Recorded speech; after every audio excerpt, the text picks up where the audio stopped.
To save money on special effects, Universal Pictures didn't use camera tricks. They locked their leading lady, Marie Walcamp, inside an iron cage with starving lions and untamed leopards. There were no stunt doubles, no safety barriers.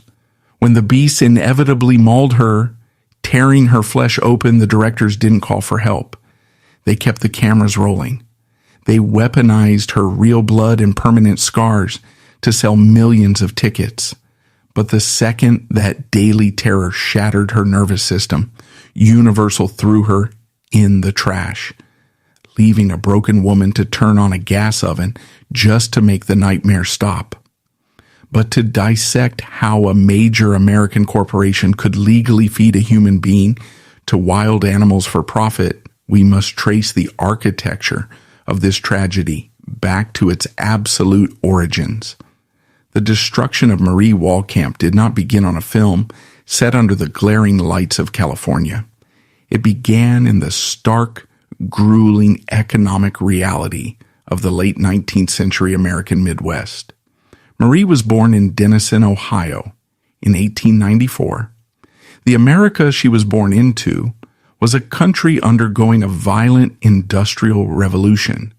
It was an era defined by massive economic divides and a harsh, unforgiving labor market. The concept of worker protection did not exist.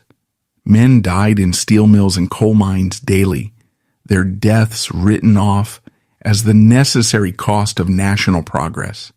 For a young woman born into the working class without inherited wealth or high social standing, the options for financial independence were virtually non-existent. The societal expectation was domestic servitude or grueling factory work. Marie, however, possessed a natural athleticism and an iron-willed determination. She recognized early on that her physical resilience was her only viable asset. Seeking an escape from the crushing poverty of the industrial Midwest, she turned to the only avenue that offered a woman of her standing a chance at self-reliance. She entered the brutal world of vaudeville. The modern perception of vaudeville is heavily romanticized, often depicted as a charming era of top hats and tap dancing. The historical reality was entirely different. The vaudeville circuit of the early 1900s was not glamorous. It was a grueling, transient, and physically punishing system. Performers lived out of heavy steamer trunks. They endured freezing train rides across the country, terrible living conditions in cheap boarding houses, erratic pay from untrustworthy theater managers, and the constant looming threat of immediate unemployment. It was here, on the splintered, drafty wooden stages of America, that the foundational psychological conditioning of Marie Walcamp took place. The theatrical circuit functioned as a ruthless training ground. It taught her a devastating lesson that would eventually dictate the fatal decisions of her cinematic career. Your physical body is your sole currency. In vaudeville, there were no sick days. If you were injured, you did not get paid. If you complained to the theater manager about the dangerous stage conditions or the exhausting schedule, you were immediately fired and replaced by one of the hundreds of desperate performers waiting in the alleyway outside. To survive in this ecosystem, Marie learned to systematically suppress her own physical pain. She learned to ignore her exhaustion. She was conditioned to prioritize the performance above her own biological safety. If she twisted an ankle, she bound it tightly and walked on stage with a smile. If she was suffering from a fever, she performed her routines anyway. She was fundamentally conditioned to view herself as a commodity. This transactional mindset, the belief that her worth was entirely dependent on her physical utility, made her the perfect compliant target for the film studios that were about to emerge. She learned how to be an indestructible worker long before she ever saw a motion picture camera. As Marie navigated the punishing vaudeville circuit throughout The early 1910s, the technological landscape of American entertainment was undergoing a massive seismic shift. The Nickelodeons, small, cheap, unventilated movie storefronts, were spreading like a contagion across urban centers. Film was rapidly transitioning from a cheap passing novelty into a highly lucrative global financial enterprise. The men who built this early industry were not artists or visionaries with a deep respect for the craft of acting. They were ruthless, pragmatic businessmen. Many of them had migrated from the garment industry and retail sectors. They approached film production exactly as they approached manufacturing coats or shoes. Keep the overhead low, maximize the output, and sell to the broadest possible market. These early producers recognized a critical demographic reality. The primary audience for these Nickelodeons was the American working class and the massive wave of new immigrants pouring into cities like New York and Chicago.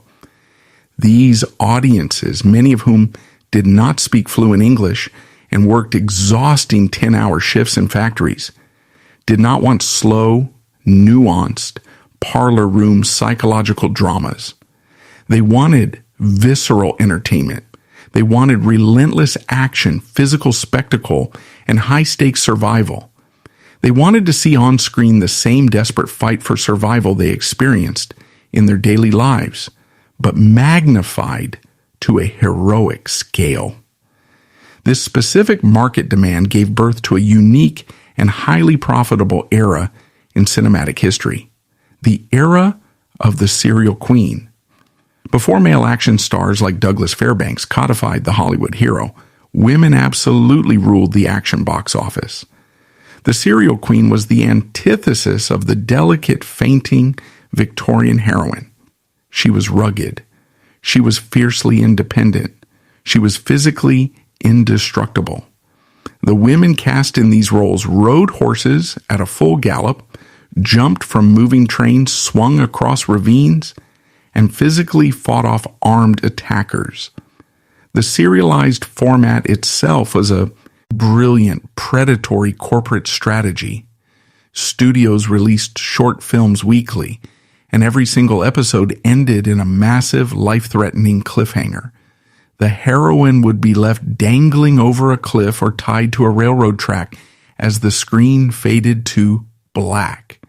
This guaranteed that the audience would return the following Saturday, coin in hand, to see how she survived. But this economic model contained a fatal flaw for the actors involved. To maintain the audience's attention week after week, month after month, the stunts had to become increasingly dangerous. The escalation was built into the business model.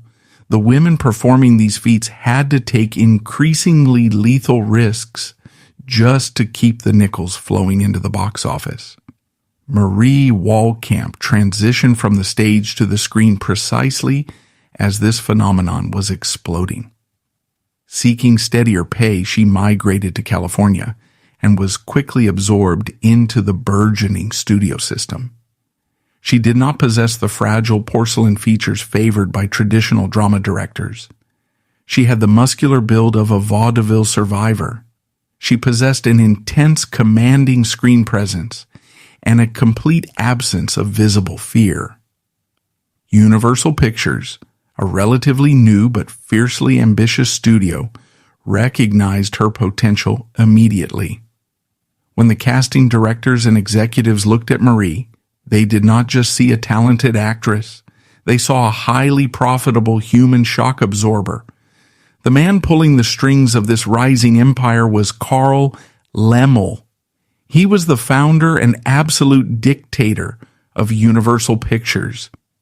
In the sanitized modern histories of Hollywood, Laemmle is often portrayed with a grandfatherly warmth, affectionately nicknamed Uncle Carl. But the historical record reveals a fiercely competitive, highly frugal industrialist. During the early 1910s, Laemmle was engaged in a brutal existential war for market dominance. He was fighting the Motion Picture Patents Company, a monopolistic trust formed by Thomas Edison, had sought to control the entire film industry by patenting the very cameras and film stock required to make movies. To survive this corporate war, Lemmel had to operate his studio with ruthless efficiency. His primary objective was to undercut his competitors. He needed content, he needed it fast, and he absolutely refused to pay premium prices to produce it. For Lemmel, film production was a strict mathematical equation. When Marie Walcamp sat down to sign her contracts with Universal Pictures, she was stepping into a legally binding trap. The studio contract of the 1910s was a masterclass in asymmetrical power. The studio possessed total, unyielding ownership over the actor's schedule, their physical appearance, and their assigned roles. There was no negotiation. If a director instructed an actor to perform a dangerous stunt, and the actor refused out of a basic biological instinct for self-preservation, they were legally committing insubordination. The studio executives possessed the contractual power to immediately suspend the actor without pay. Furthermore, they utilized their industry connections to ensure the actor was blacklisted. There was no occupational safety and health administration to inspect the sets.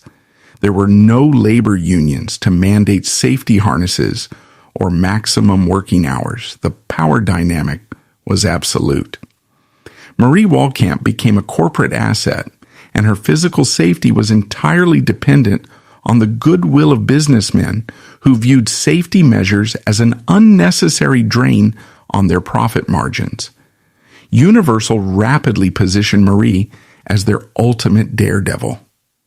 Throughout the mid-1910s, she was cast in highly lucrative multi-part serial franchises like The Lion's Claws, The Red Glove, and The Liberty.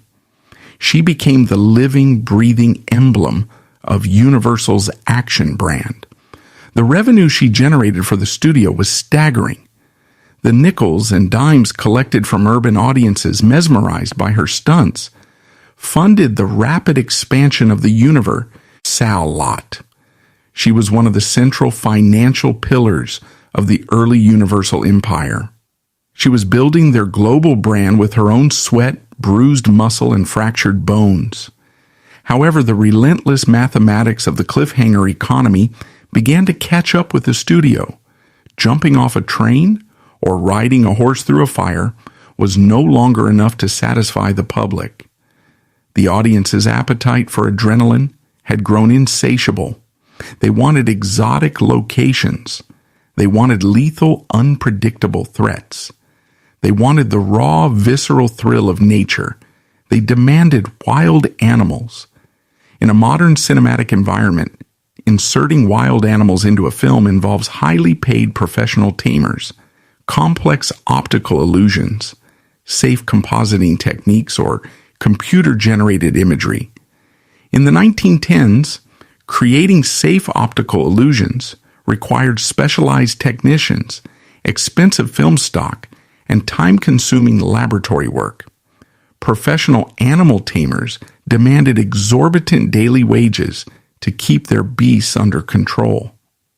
Carl Lemmel looked at the balance sheets and recognized a critical problem. The stunts required to maintain Marie Walcamp's box office dominance were becoming too expensive. His profit margins were shrinking. His solution to this problem was brilliant in its absolute sociopathic simplicity.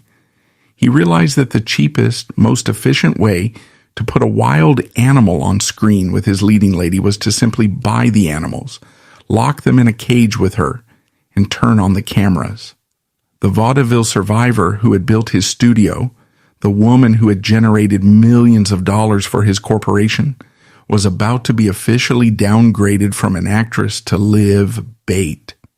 The foundation was set for a descent into daily physical terror, orchestrated entirely by the men who signed her paychecks. The decision to convert a Hollywood studio into a literal menagerie was executed with the cold, calculating efficiency of an industrial assembly line. In 1915, Carl Laemmle officially opened Die Universal City, a sprawling 230-acre complex located in the San Fernando Valley.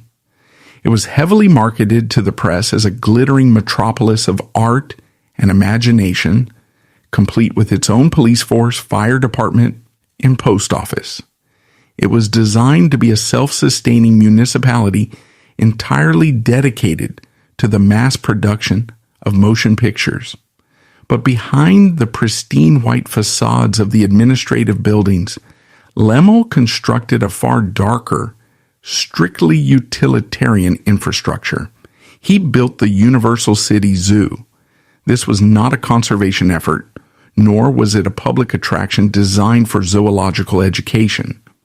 The Universal City Zoo was a proprietary warehouse of biological props. Laemmle imported a staggering array of exotic wildlife, including fully grown African lions, untamed Asian leopards, tigers, and elephants. These animals were not highly trained, domesticated performers accustomed to human interaction. They were wild, deeply stressed apex predators, ripped from their natural habitats and confined in small, inadequate enclosures under the blistering California sun. For the studio executives, these beasts represented a massive reduction in overhead costs.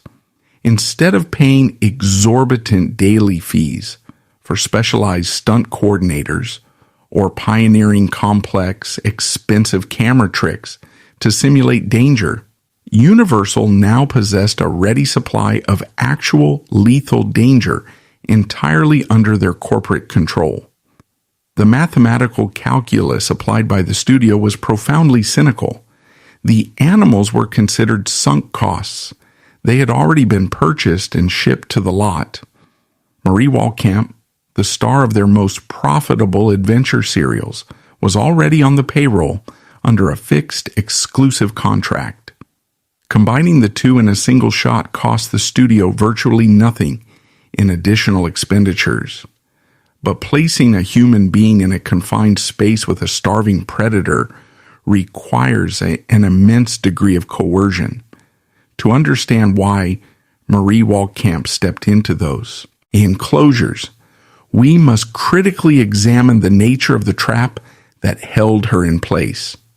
Why did she not simply refuse? Why did a strong, independent woman who had successfully navigated the grueling vaudeville circuit agree to risk dismemberment for a motion picture? The answer lies in the absolute, unbreakable legal architecture of the 1910 studio contract, combined with the harsh economic realities of the era. Marie was not a free agent negotiating her daily tasks on a level playing field. She was bound by a multi-year agreement that fundamentally stripped her of her bodily autonomy. If a director instructed her to film a scene inside the lion enclosure, and she refused out of a basic biological instinct for self-preservation, she was not merely being difficult. Under the strict terms of her contract, she was committing insubordination and breach of agreement. The studio possessed the unilateral power to immediately suspend her salary. Furthermore, because the studio moguls operated as a tightly knit, ruthless cartel, Laemmle could ensure she was permanently blacklisted. If she walked off the Universal lot, she would never work for Paramount, Fox, or any other major studio again. She would be financially bankrupted, legally pursued by Universal's lawyers for the cost of the delayed production, and entirely erased from the industry she had sacrificed her youth to conquer. She was forced to choose between her physical safety and her entire livelihood.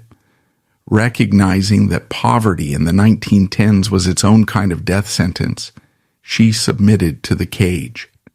The physical reality of a Marie Walcamp film, set during these animal sequences, was a scene of raw criminal negligence that defies modern comprehension.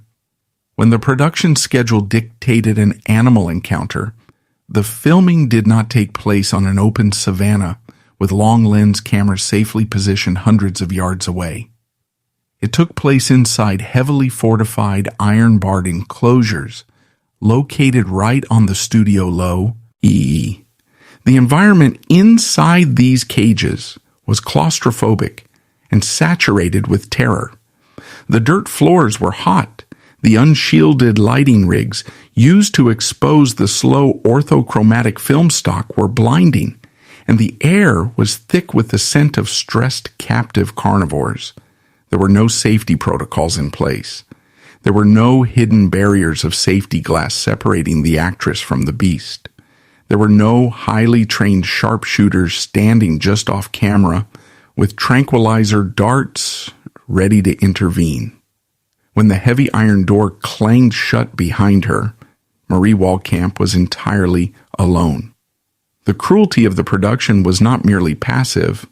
It was an active engineered component of the directing process. The directors tasked with filming these serials understood the basic mechanics of audience engagement. A lethargic, sleeping lion did not thrill the ticket-buying public. The audiences paying their nickels and dimes wanted visceral, kinetic terror. To manufacture this terror on demand, the directors intentionally agitated the animals right before the cameras rolled. Studio handlers were instructed to withhold food from the lions and leopards, ensuring they were hungry and highly irritable when Marie entered the cage. They would prod the animals through the iron bars with wooden poles, deliberately provoking their territorial aggression and activating their predatory instincts. The crew manufactured a highly volatile, lethal environment, and then they thrust their leading lady directly into the center of it.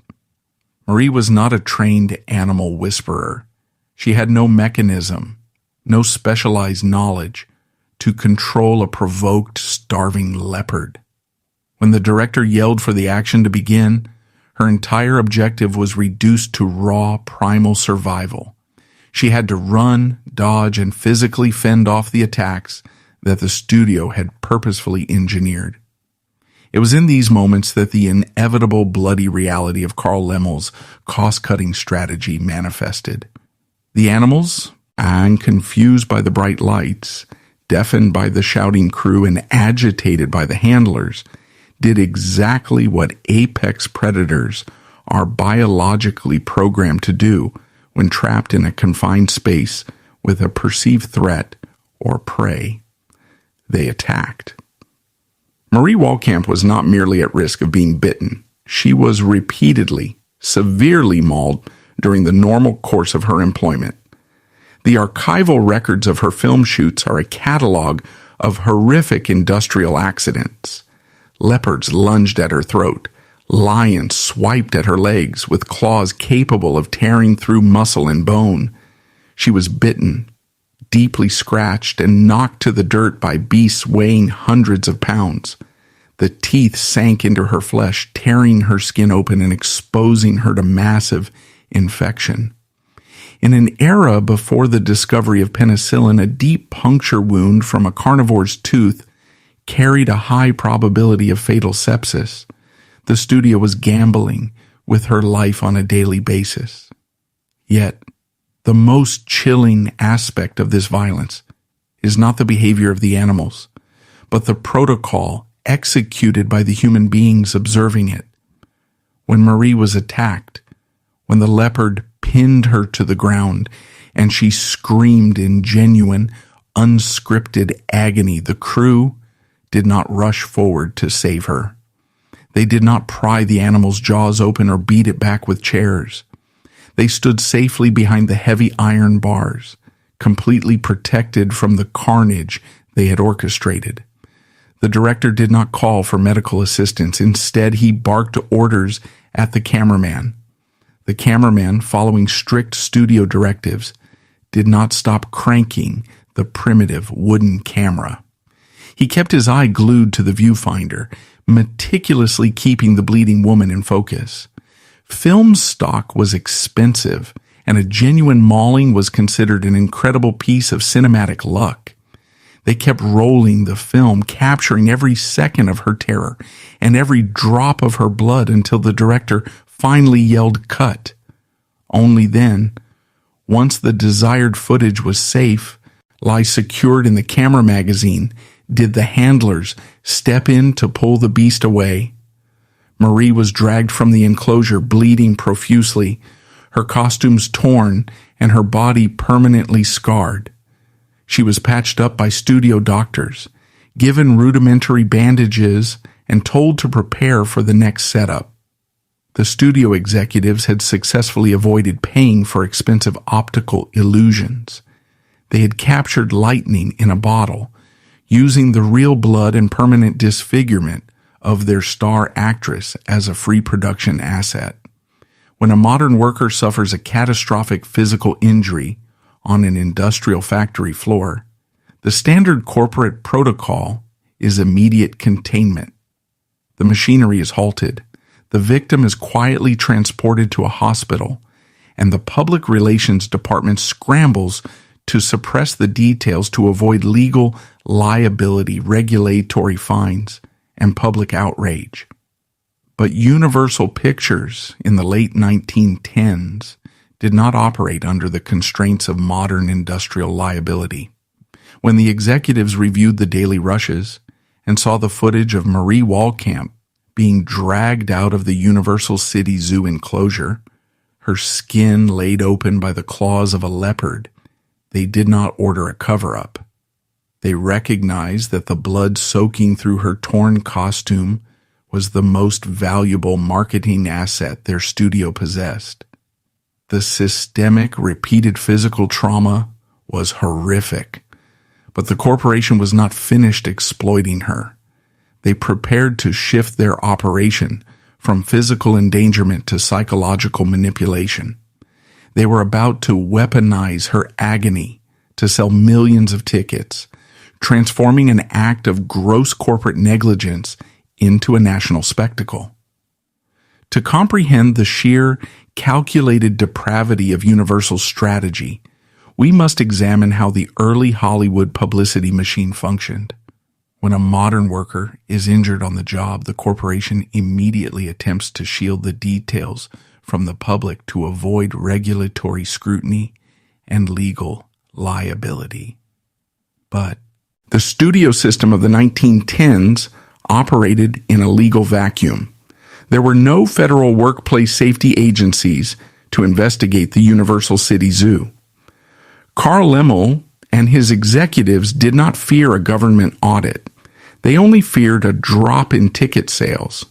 When Marie Walcamp was dragged out of the animal enclosures, bleeding profusely from deep puncture wounds and lacerations, the studio executives did not issue apologies.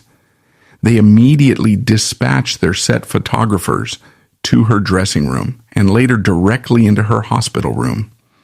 They took high-resolution photographs of her torn flesh, the thick black stitches holding her skin together, and the heavy white bandages wrapped around her limbs. These graphic images were not kept in a confidential medical file. They were mass reproduced by the Universal Publicity Department and aggressively distributed to thousands of newspapers and entertainment magazines across the globe. The studio publicists drafted sensational press releases detailing the exact ferocity of the animal attacks. They transformed an act of gross corporate negligence into a massive, highly profitable national marketing event. This was a calculated, deliberate strategy designed to exploit the darkest, most voyeuristic instincts of the ticket-buying public. The marketing copy used on the theatrical posters and lobby cards was brutally direct. Universal fed a specific thrilling narrative to the press. Come see the real blood of Marie Walcamp. Witness the fearless star who actually risks death for your Saturday afternoon entertainment. She carries the scars to prove it. They explicitly told the public that they were not watching an optical illusion, a stunt double, or a camera trick. They were watching a human being actually getting ripped apart by apex predators. Universal successfully monetized her physical agony. They turned her trauma into a highly effective, highly lucrative gimmick. By loudly publicizing her injuries, the studio successfully normalized the abuse. They convinced the American public that her pain was not a criminal assault orchestrated by her employer, but an acceptable, heroic sacrifice made for the sake of cinematic authenticity. The audience became desensitized to her suffering, viewing it as the signature feature of her artistry rather than the result of a lethal workplace environment. This marketing strategy inflicted a profound secondary psychological trauma upon Marie. She was entirely denied the right to heal in private. Her contractual obligations did not end when she left the animal cage. They extended directly into her recovery. While she was lying in a hospital bed, burning with fever from the massive bacterial infections caused by the animal bites, she was forced to grant interviews to reporters brought in by the studio. She was instructed by the studio publicists to smile for the cameras. She was ordered to completely downplay her own terror and physical agony. She had to sit up, adjust her bandages for the optimal photograph, and tell the journalists that the lions were merely playful, or that the leopard attack was simply an occupational hazard that she thrived on. She was forced to participate in her own public gaslighting. She had to look directly into the camera lens and publicly defend the exact same executives who had locked her in a cage with starving beasts. Her permanent physical scars, the thick raised lines of tissue that would forever mark her arms, legs, and torso, were legally treated as the proprietary trademark of the Universal brand. She could not hide them. The studio demanded she display them in promotional materials as proof of their authentic production values.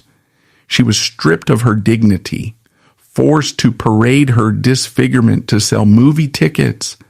Her body became a walking billboard advertising the ruthless efficiency of Carl Laemmle's business model. As the late 1910s progressed, the physical wounds inflicted by the Universal City Zoo eventually heal. Over.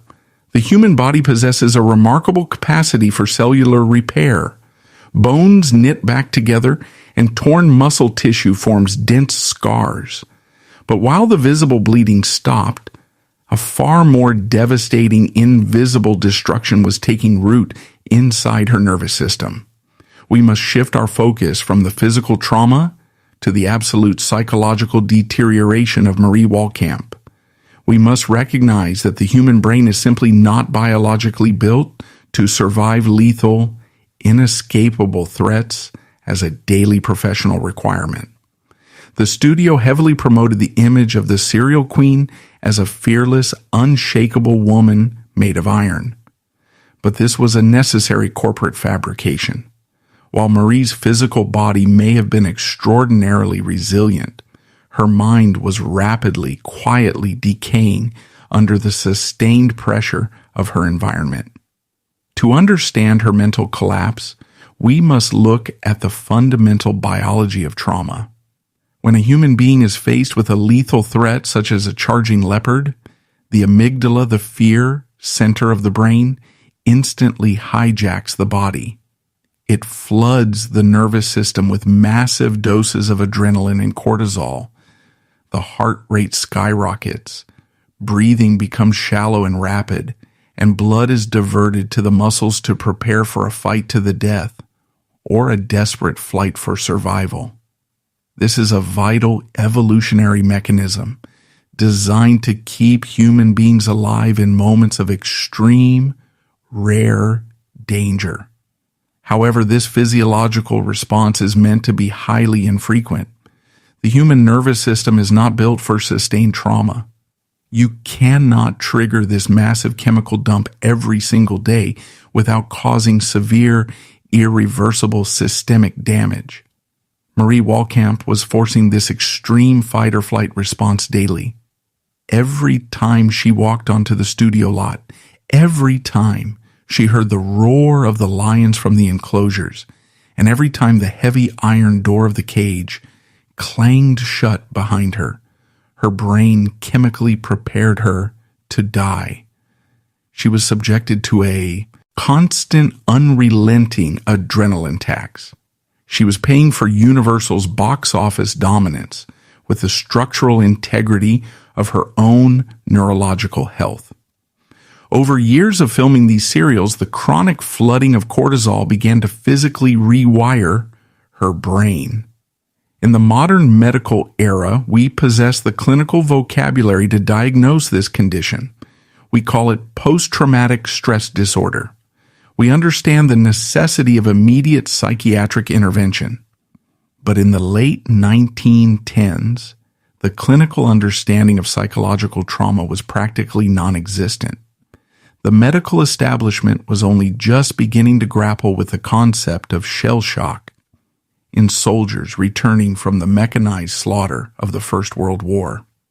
The idea that a highly paid Hollywood actress could suffer from the exact same severe psychiatric injuries as a combat veteran in the trenches was entirely inconceivable to the society of the time. There were no therapists on the Universal lot. There was no clinical intervention. There was no understanding of trauma triggers or adrenal fatigue.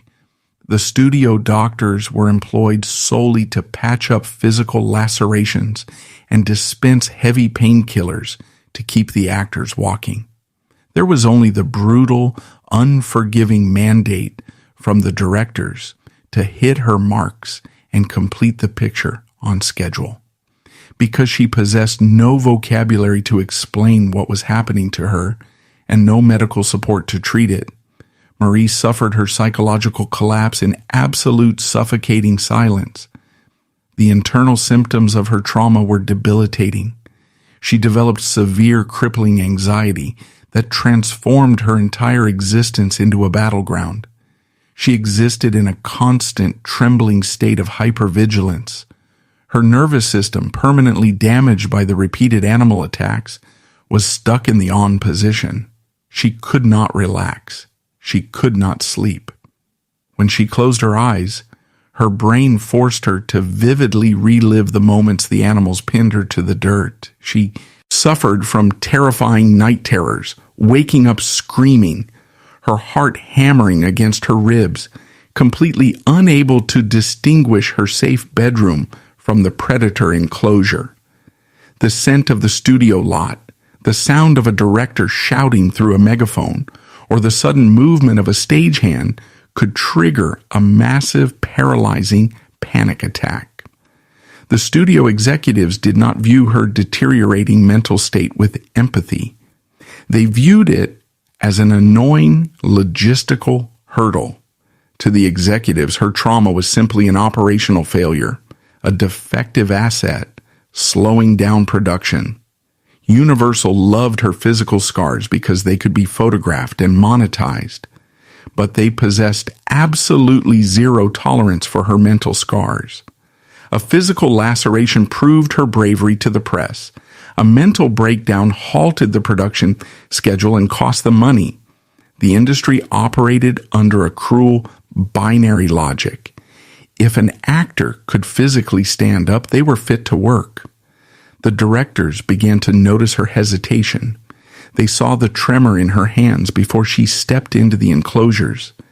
They noticed the hollow, exhausted look in her eyes that heavy grease paint could no longer conceal. But instead of pulling her back from the brink, they pushed her harder. They reminded her of her contract. They threatened her with suspension and the loss of her livelihood. They used the leverage of her potential poverty to force a psychologically broken woman back into the cage with the beast that haunted her nightmares. This sustained psychological torture eventually reached its inevitable absolute breaking point. The human mind, when pushed past the absolute limits of its endurance, will eventually initiate an emergency shutdown to protect itself from further trauma. Marie Walcamp's internal architecture finally collapsed. She developed a profound, paralyzing, phobic terror of the very animals she was legally contracted to fight. It was not a conscious decision to quit. It was a total ideological refusal. Her brain simply severed the connection to her physical autonomy. When the directors called for her to enter the enclosures, she physically could not force her legs to move forward. The terror was absolute and entirely incapacitating. The adrenaline fatigue had completely destroyed her reserves. She could no longer summon the artificial courage required to face the lions. The daredevil who had built the Universal Action Empire was completely, fundamentally broken. The timing of her psychological collapse could not have been worse. As Marie's mind finally snapped under the weight of her trauma, the calendar turned. The technological and cultural landscape of the film industry began to undergo a massive, ruthless evolution. The 1920s arrived, bringing with it a profound shift in societal tastes that would prove just as lethal to Marie's survival as the leopards in the Universal City Zoo. The studio that had extracted her sanity was about to calculate her remaining value, and they were preparing to execute a swift, merciless disposal of their defective merchandise. The transition between decades in the American entertainment industry is rarely a slow, organic evolution. It is almost always a violent, calculated corporate pivot. As the calendar turned from the 1910s into the 1920s, the cultural and psychological landscape of the United States underwent a massive seismic shift. The American public had just survived the devastating mechanized slaughter of the First World War and the suffocating terror of the 1918 influenza pandemic. They had seen enough real blood. They had read enough casualty lists. The collective appetite of the nation fundamentally changed. Audiences no longer wanted the gritty, desperate, dirt under the fingernail survivalism that defined the early action serials. They craved an anesthetic. They wanted sleek, sophisticated escapism. This cultural pivot birthed the era of the flapper. The new cinematic idols were women cast in stories of urban social rebellion, jazz clubs, bobbed hair and champagne. The rugged, scarred, highly dangerous aura that Universal Pictures had so aggressively marketed just a few years earlier was abruptly reclassified. It was now viewed by the studio executives as outdated, uncivilized, and distinctly lower class. Marie Walcamp was the physical embodiment of an era the culture desperately wanted to forget. She represented the sweat and the visceral bleeding trauma of the 1910s. For Carl Laemmle and the board members at Universal, this represented a critical failure of their product line. In the completely unsentimental sociopathic logic of the studio system, an actor was merely a consumer product. When a consumer product ceases to align with current market trends, it is categorized as defective merchandise. The inventory must be liquidated. This shift in public taste collided fatally with Marie's profound psychological breakdown. Universal Pictures was faced with a leading lady whose mind had finally shattered under the weight of the adrenaline tax they had forced her to pay. She was suffering from severe visible mental anguish, paralyzing phobias, and chronic physical pain from the old animal bites. For a modern regulated corporation, an employee suffering a catastrophic mental and physical breakdown due to documented workplace hazards is a severe human resources crisis. It demands immediate medical intervention, long-term psychological care, and substantial financial compensation. But early Hollywood possessed no human resources departments.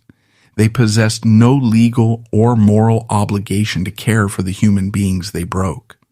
For Carl Lemmel, Marie's severe post-traumatic stress disorder was simply an operational failure. The studio's attitude shifted instantly from public celebration to hostile erasure. There were no closed-door meetings to discuss a lighter shooting schedule or a transition into safer, supporting roles. There was absolutely no mention fee, a medical pension to support the woman whose battered body had funded the very studio lot they were standing on. Instead, the executives instructed the Universal Legal Department to weaponize her trauma against her. They utilized the incapacity and failure to perform clauses deeply embedded in her draconian contract. Because her paralyzing terror of the animals prevented her from hitting her marks and completing the scenes, she was legally classified as being in breach of her own employment agreement. The studio did not fire her out of a misplaced sense of mercy. They fired her because she was no longer mathematically profitable. They tore up her contracts with immediate effect. The mechanism of her disposal was swift, silent, and absolute. Marie Walcamp was physically escorted off the Universal City lot. The heavy iron gates that protected the glittering empire she had helped to build were firmly locked behind her. The studio publicists, the exact same men who had previously leaked photographs of her bleeding wounds to national newspapers to sell tickets, immediately erased her name from all future promotional materials. She was replaced within the week by younger, cheaper actresses who fit the new sleek aesthetic of the 1920s. The cruelty of this termination extended far beyond the immediate loss of a paycheck. By legally labeling her as incapable of fulfilling a contract, Universal effectively signaled to the rest of the monopolistic studio cartel that she was damaged goods. When Marie attempted to find work at rival studios, the casting directors refused to see her. The permanent physical scars that Universal had once proudly marketed as her trademark were now viewed as grotesque liabilities. No director filming a sophisticated jazz-age romance wanted a leading lady whose arms and shoulders were covered in the thick raised tissue of leopard bites. Her physical trauma, once her greatest asset, was now the exact mechanism of her exile. In 1920, seeking an anchor eye, in a life that had been entirely destabilized by corporate exploitation, Marie married American actor Harlan Tucker. This marriage is a crucial, often overlooked reality of her post-studio existence. She was not immediately cast out onto the streets as a solitary vagrant. She actively attempted to build a normal, stable life. She sought refuge in the domestic sphere, hoping that a traditional marriage could provide the safety that the studio system had so violently denied her. But the psychological and physical damage inflicted by Universal had already taken deep, irreversible root. While her husband Harlan continued to find steady work in the industry, navigating the transition into the 1920s, Marie found herself completely locked out. She existed in a state of forced excommunication from the studios she helped to build. She was a woman in her late 20s, an age when modern adults are just beginning to establish their careers, but she had already lived a lifetime of concentrated high-velocity terror. Her life outside the studio gates became a shadow world. The Hollywood public relations machine sells the persistent illusion that when a star leaves the screen, they retire to a life of quiet, comfortable reflection. The reality for Marie Walcamp was a life defined by chronic, unmanaged agony. The human body does not simply forget being mauled by apex predators. The deep puncture wounds and lacerations she sustained in the Universal City Zoo had severed muscle tissue and caused extensive, permanent nerve damage. As she aged into her 30s, that thick scar tissue began to tighten and contract. The damaged nerve endings, crushed years earlier by the jaws of leopards and lions, fired random blinding signals of pain. When she was on the Universal payroll generating revenue, the studio doctors had supplied her with heavy painkillers to keep her functioning on set. But in her exile, stripped of her income and her access to high-end medical care, she was forced to end. You're the physical consequences of Carl Lemmel's cost-cutting measures without any anesthetic. Her body was a constant, agonizing reminder of the cage. The pain was not a memory. It was a daily, active presence in her Los Angeles apartment. This physical deterioration was heavily compounded by the absolute psychological torture of her environment. For a woman whose entire identity, whose fundamental sense of self-worth had been tethered to the adrenaline of the set and the validation of millions of global fans, the sudden silence of her domestic life was suffocating. The lions and leopards were gone, safely locked behind the gates of Universal City miles away, but the hyper-vigilance remained. Her brain was still chemically wired for a daily fight to the death. She suffered from severe, untreated depressive episodes. She watched from the sidelines as the industry that had broken her continued to thrive and generate millions of dollars. The transition to the synchronized sound era, the talkies, permanently closed the door on the silent film generation, cementing her obsolescence. She watched Carl Laemmle be celebrated in the press as a visionary pioneer of the cinematic arts. She saw the total, sickening contradiction of her existence. She had survived the captive beasts of the Universal Zoo, only to be systematically destroyed by the men who owned them. They had extracted her youth, monetized her blood, destroyed her nervous system, and then legally defined her as entirely worthless. As the 1920s bled into the 1930s, the American economic landscape collapsed into the Great Depression. This macroeconomic disaster cemented Marie Walcamp's Hollywood exile. The industry that had chewed her up was now fully entrenched in the synchronized sound era. The physical reels of volatile nitrate film that captured her stolen youth were already beginning to degrade in studio vaults, slowly turning to dust. The physical erasure of her cinematic legacy perfectly mirrored the systemic erasure of her life. She was relegated to a trivia question in the footnotes of Hollywood history, a silent ghost haunting the periphery of an industry that absolutely refused to acknowledge its role in her slaughter. The profound, agonizing isolation and the severe, unrelenting mental anguish eventually breached the absolute limits of human endurance. A human being can survive physical pain, and they can survive public humiliation, but they cannot survive the absolute crushing absence of hope.